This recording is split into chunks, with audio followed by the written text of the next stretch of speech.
Hiya, my name's Alice Flower. I'm a singer-songwriter from Essex and I'm currently studying vocals in Brighton.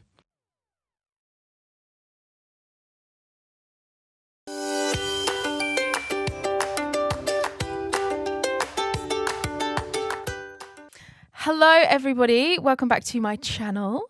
I am joined by the lovely Alice Flower. Hello. My little flower.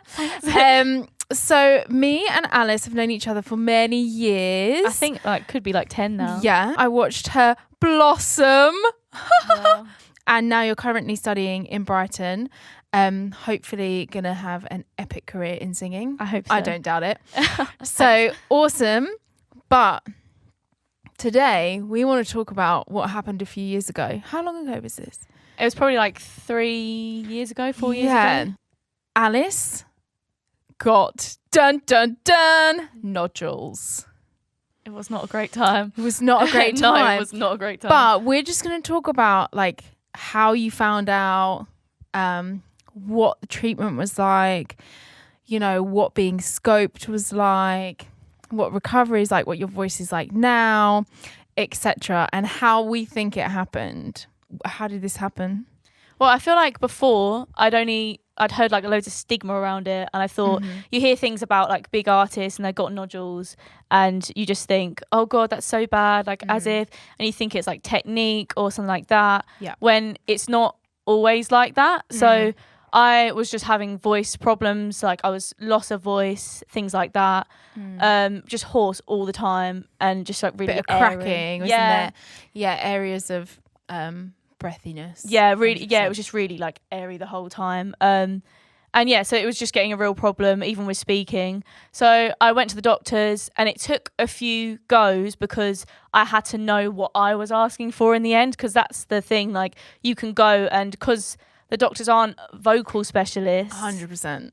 They're great, but they're just not they're not singers. So yeah, and so ENTs are the specialists in our field. They are ear, nose, throat doctors, and they specialize in vocals, and they are our little saviors. Exactly. But unfortunately, doctors, they diagnose quite broadly. Yeah. So they can say things like, oh, maybe it's allergies. Oh, maybe you've got a cold. Oh, maybe it's reflux. Yada, yada, yada. There was a lot of misdiagnosis and things like that because they were just thinking, oh, it could be this, it could be that. And it wasn't until I think I spoke to you, solving all the problems. I always solve problems. And I think you said go to them and ask to be referred to an ENT, and and since then that was when I got the camera up my nose and all that sort of. Oh my goodness! So I'm sure everyone is really intrigued to know what the hell goes on with that. Everybody always says to me when I recommend getting scoped, because you don't know what's going on in there. No, exactly. There can be all sorts of things, and some stuff is not too bad. It can heal relatively quickly and on its own. Some stuff, it can be more problematic, but it's always better to know, especially if there's a problem and it's persistent. Yeah, and if you've been singing for so long as well, I'd been singing for since I was a really little kid, and I'd never actually known anything about my voice, so it's quite good to just check in anyway and know that even if there's nothing there, then it's just to know what stage you're at and if everything's good and that sort of thing. 100%. Always check. So tell us about it. So did you have to pay for it? Did you have to get referred? Did it hurt? What happened? So I got referred, but I think what sped up the process is my dad's work had free healthcare. So that's what the good thing was, because it sped it up a bit. Yeah, 100%. So I managed to go to the ENT then, and I got, I think within a couple of weeks, it's got a special name, but I can't think what the name is. Yeah. It's a long word. I can't think what it's called. Camera up the nose. Yeah, that's what I say. And then I went in, and then pretty much straight away he just put the camera up my nose. And what does that feel like? I mean, I've never had it done. Have you not? No. See, for me it was uncomfortable, but it was worth it to know like what it was like at the end. Did you feel like it was going into your brain? No, it was all good. My brain was fine. The camera goes up your nose, but then it's the viewpoint is from the top down, so that it can see what's going on in your throat, because it's an easy way of being able to sing and use the vocal cords during the procedure. Yeah. So that's why they specifically went up the nose. And it's not really like, it's invasive, but it's not like invasive. Like it's just quite simple. How it just big goes was it? I can't remember, to be honest. It wasn't like, Is it really like a little big. tube? Yeah, it's really, it's not like anything scary. Like it seems scary, but it wasn't that scary. Yeah. But I mean, it was uncomfortable, because anything like that's going to be uncomfortable. Yeah. But it's worth it afterwards to 100%. figure out what is going on, basically. Yeah. And did you get to see your own vocal cords? No, I didn't, and that's I really wish I could have done, because as well then I would have known what was going on, because it was all a bit unclear. Like once I got the diagnosis, like what were they, big nodules, what were they? I thought, am I just not going to be able to sing again, and things like that. Yeah. But so I wish I had actually seen it. Yeah, because then you would have known the extent of what was going on, right? Exactly, yeah. But when you were, so you have the camera down your nose, like they don't do any numbing or anything like that. They just shove it on down, Yeah, right? I think so, yeah. And then, and you know, they ask you to do a series of noises. Did they get you to sing anything? No, they didn't actually. And I think that's the thing. I think sometimes that's the struggle, because they're not looking as a vocalist. Like even though you say to them that you're a singer, I think sometimes that's the struggle, because they don't look at you in that way. Yeah. They're just looking at your health, like the vocal health. Yeah. So that is sometimes the struggle, but that's why as a vocalist you talk about these things and you learn along the way, because 100%. it's in the vocal community that you can kind of like learn about that stuff. Do you know what I mean? Yeah. Yes. You made a bunch of noises so that they could see how your vocal cords were working. Yeah, and like see the folds and Yeah. I don't know if anybody watching has ever watched any videos of vocal cords in action, but they do this lovely like rippling motion, and when you have a nodule, it looks like a lump on your vocal cord. It's actually similar to a blister or a callus, depending on what stage. But you actually had a few nodules, didn't you? Yeah, I think that they were like so small that they weren't at the point where you could class them as nodules, but they were enough to class. They were enough to do damage. Yeah, exactly. So there weren't anything that I needed to be operated on at all. And they were things, the ones that you could heal, they could heal themselves. Yeah. And so then you got the diagnosis, and then obviously text me, oh my God, Katy, I've got nodules. Yeah, and I was really panicking. And I think you were quite sort of like calm. I was like, it's okay. Yeah. You know, like a lot of people get nodules. They're not uncommon. And, you know, it's just part of wear and tear sometimes. Obviously, we want to try and avoid getting nodules because nobody wants to go through that process. But famously, you know, you've got people like Kelly Clarkson, Sam Smith, Adele, who've had vocal surgeries. But, you know, obviously I'm not part of their team, so I don't know the ins and outs of their vocal health. But you know, I can assume that it's from just a relentless touring schedule. Yeah. Because they are in themselves obviously fantastic vocalists, and they're obviously amazing vocal technicians. They got it down. They know what they're doing, right?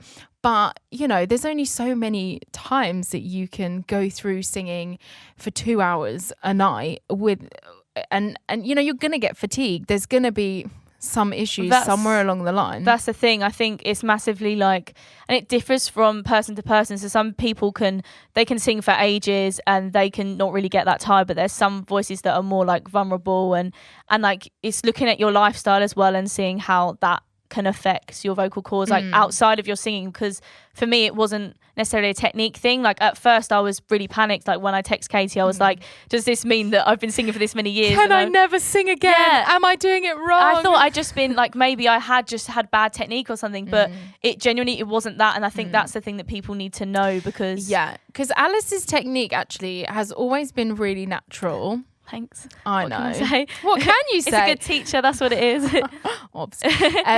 But yeah, your technique has always been really natural, and you know, obviously we still learn how to do everything, and you know, you learn all the terminology and how everything works and how you're supposed to do things and blah blah blah. So your technique was never in doubt for me as to why you got nodules. And then we started to kind of think, well, why did you get nodules? Yeah. So then we had like lots of discussions on, okay, so A, how did this happen? And B, how can we make it not happen again? Yeah. So then we started to delve more into your lifestyle. And at the time you were working at a school, right? Yeah, I was a teaching assistant, and I was about 18, 19 sort of age. So I was a teaching assistant shouting over kids all day. And then I'd still be gigging like frequently and singing all the time, just because that's just what I do. Because hello, singing's great. Yeah, exactly.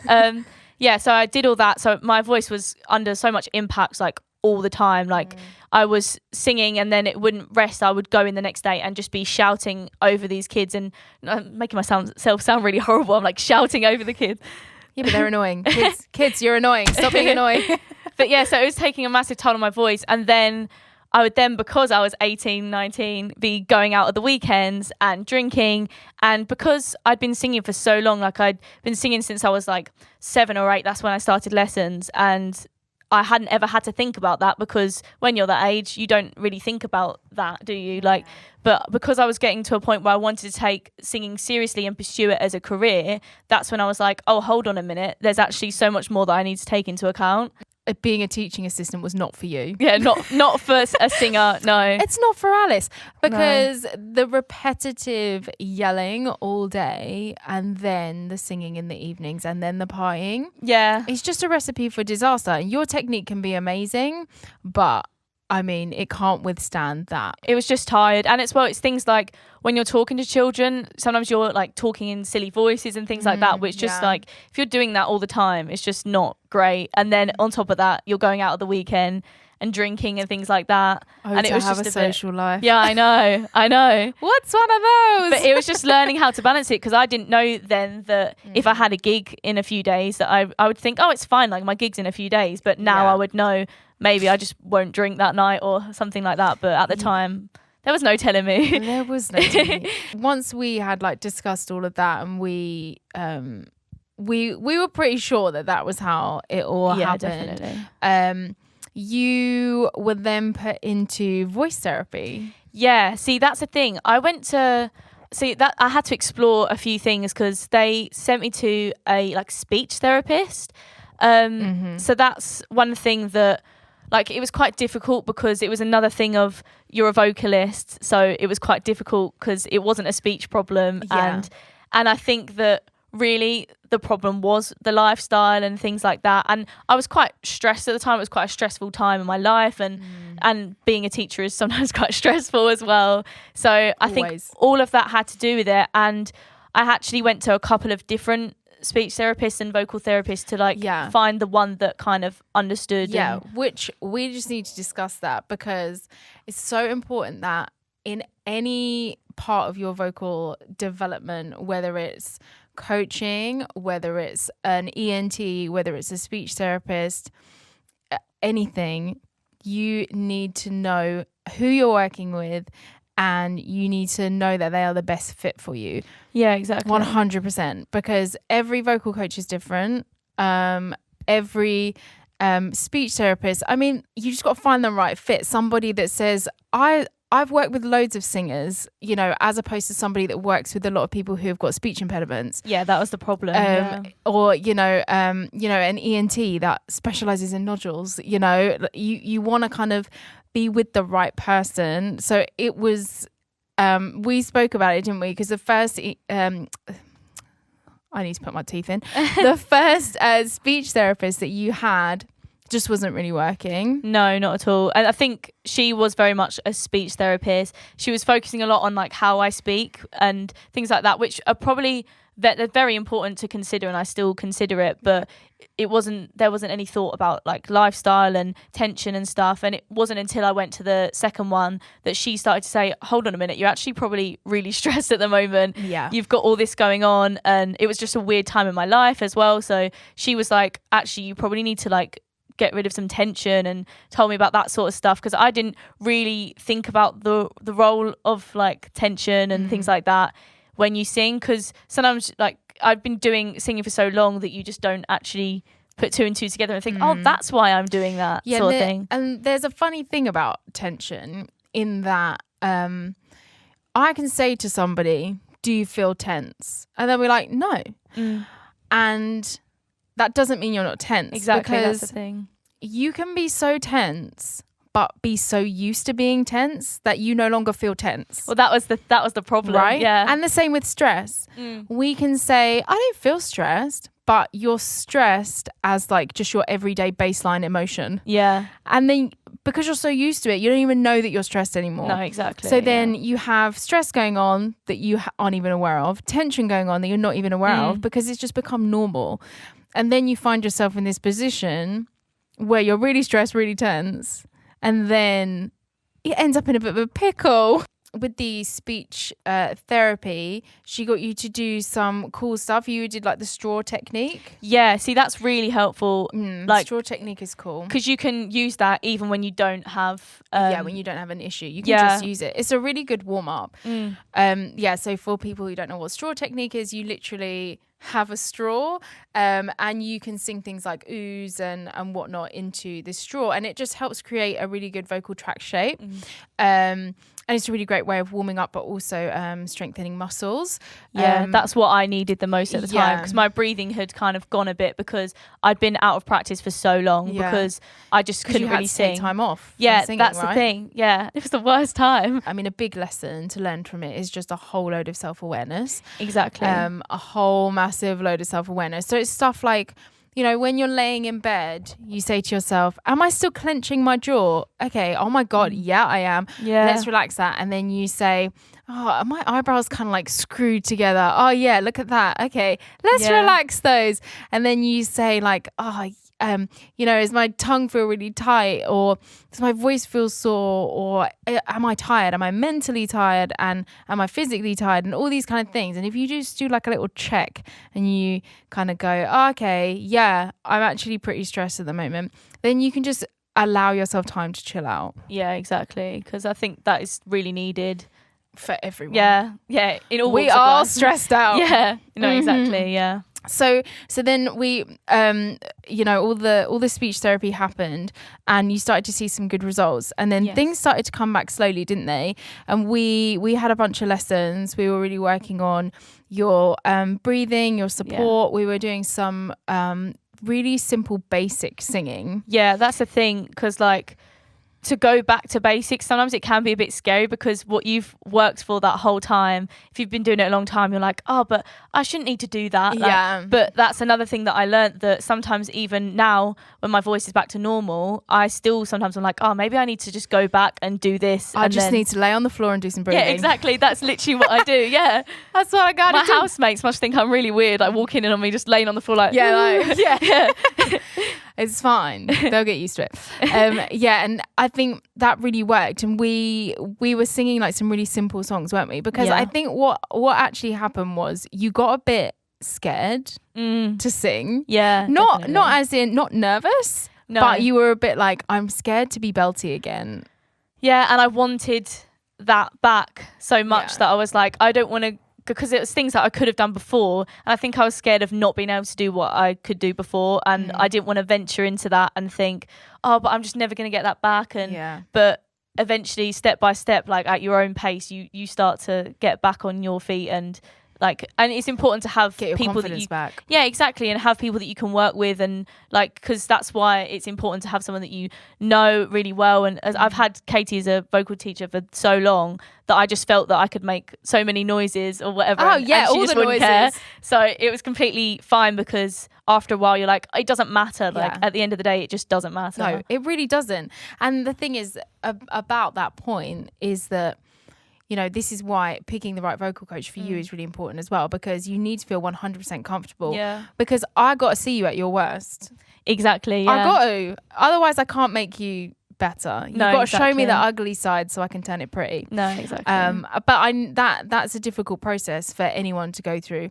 But especially when you are fearful of nodules, and you know, naturally you're worried that they're going to come back, and but you feel a lot more confident now. It's been a couple of years. Yeah, so my voice seems to be in the best shape that it has been now, because I think I'm not glad I had nodules, but I also am glad that I went through the experience because meant it's great. You can speak to people about it. Exactly. And as well, I know now my voice so well, and I know that if I've got a gig that I probably shouldn't really go out that week, or because I'm at uni now. Don't go out.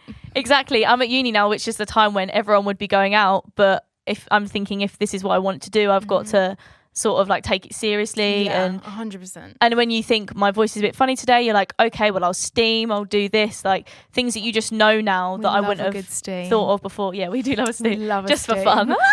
Yeah, 100%. And I think with looking after yourself, it is difficult. And you know, I obviously speak from experience as well, not through nodules, but through touring a lot and playing. You know, I played a show a night for weeks and weeks and you know, went to like 12 countries and played however many shows, I lost count. And you know, you've got to be able to sing every night, because when it becomes professional, people are paying to see you. They're not paying to hear you sound terrible. They're paying to hear you sound good, right? Exactly. So you owe it to everybody that has bothered to leave the house and paid to come and see you to make an effort. And that it just comes down to looking after yourself and awareness. And it is making sacrifices, you know. So every night on tour, I would go to bed early. I finish a show, I get in the van, go to the hotel, and I go to sleep. And it doesn't matter if there's the biggest party in the world going on, I'm going to sleep. Sleep is a big thing. Such a big thing. Yeah. Such a big. Everyone, you need to get your sleep. Yeah. Yeah, and it's just part of making sacrifices. But I think that's what really separates vocalists. It's what makes them professional, or dare I say unprofessional. But it's just that attitude, you know. If you've got that commitment and you've got the professional attitude towards it, things are hopefully going to go your way. And you know, if you're doing everything right, then at least you can't blame yourself when things or if things go wrong. Yeah, and it's weighing up like what do you want to do? Do you want to be that person that goes out all the time? And if that's what you want to do, that's fine. Yeah. But then maybe don't be a vocalist. Exactly. Yeah, you need to decide, is being a vocalist what you want to do? Yeah, be a drummer. Maybe just be a drummer in general. Maybe just be a drummer. Yeah, they get all the women, men. Yeah, they're great. But yeah, no, I think that's the thing. Just weighing up whether. Do you want to do singing? Because if so, that's maybe what you have to take more seriously than the going out. It's choosing water over alcohol. Yeah, is exactly. What being a singer all the time. It is literally that, and it's saying, "Oh no, I'm going to go to bed." And you know what? I even go to concerts. Not at the moment, but I go to concerts and I don't sing along. I do that because that's another thing that at the time, I'd go to concerts and I'd want to, this is at the time, the nodule era, that I would just want to scream as loud as I could because I was singing along to like my favourite band or whatever. But then the next day that would add to it. And now I sort of like have these things. Sometimes I'll sing like the octave lower because it's not as impactful. Like if I just want to sing along, I'll be like, I'll just sing really like low. So it's not a big like high note because I'd be screaming along to these bands. Look what I've turned you into. Yeah, I know. I'm a vocal like nerd now. I know. I literally love it. Yeah. But you are all good today, aren't you? Yes, I'm all good, yeah. She is all I'm good. back to normal. Thank you for sharing your nodule story with me and everyone at home. Thanks for having me. It's been really interesting. But it's been a really long time since I've heard you sing. Yes, because you've been in Brighton for a couple of years and you've left me. I have. So yeah, I would love to hear you sing something just so that I can see how your voice is developing, because the thing about vocals is that they change so much throughout your life and your voice is maturing still. And you know, lots of things will be changing. Your style will be changing. Everything adapts as you grow. So yeah, but me and Alice have a little thing going on. I love Celine Dion. Thank you so much. And Alice sings Celine Dion so well. Thanks. Like, didn't you get 20 out of 20? Yeah, I think that's why we started loving Celine, because you were like, you've just got to sing this now every time. Oh my god! So basically, we I got Alice through her singing grades. So she got distinctions constantly, obviously, and for your grade 6. Something like that. I think it was can't 6. remember. You sung My Heart Will Go On. Yes. Classic. And got 20 out of 20. Now, I'm just saying that is really rare. Well, what can I say? And I was like, I knew they'd love it as much as me.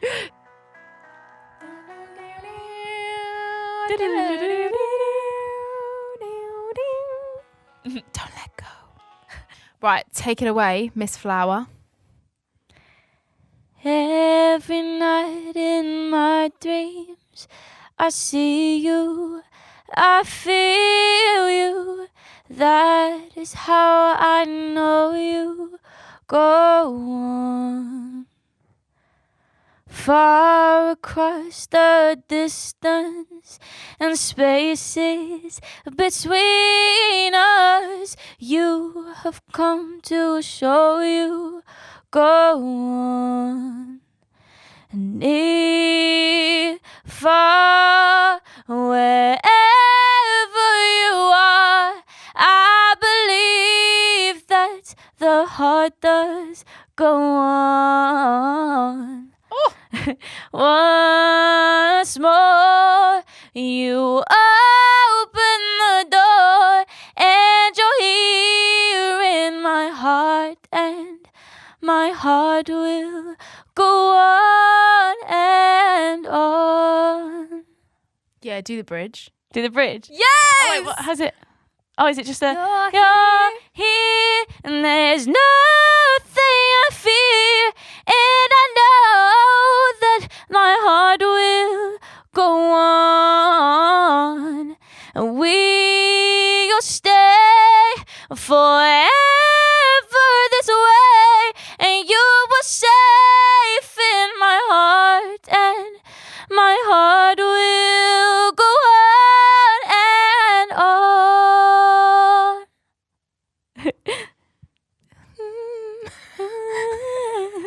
I love it. Yeah. Oh, it's just, I just love it. Yeah, it's emotional. It hits Jack and it. Rose. Oh, forever. And I'm so happy because your diction has improved. Really? That's so good to hear. Oh my God, because Alice's diction used to drive me mental. It's because I'm from Essex. That's what it is. That's my excuse. Honestly, I was always like, what are you saying? Yeah. What are you saying? Your diction has got so much better. That's so good. Also, your licks are really nice and clean. Oh, thanks. But I think your style has improved as well. Like, it feels more secure. Yeah. Yeah, it was good. I feel like my advice to you is stop rushing. Yeah, I thought that as I was singing it. I was You're like... rushing. Oh, just enjoy it, you know? Like, you can slow it down and you can hang on notes. Like, this is free time. This is your time. So, yeah, just don't rush. Like, enjoy it. You're like, I'm going to get it over with. Forever this way. Yeah, and I'm like loving it. And then you're just making it go by too quick for me. Okay, I'll take note. Yeah, slow down, girl. Your voice definitely sounds healthy again. That's good. Which makes me happy. Because before there was a lot of air coming out, like we were having a lot of voice cracks. Yeah, definitely. And they're all gone. See ya. Your twang sounded lush on what bit was there? That bit? The bit before.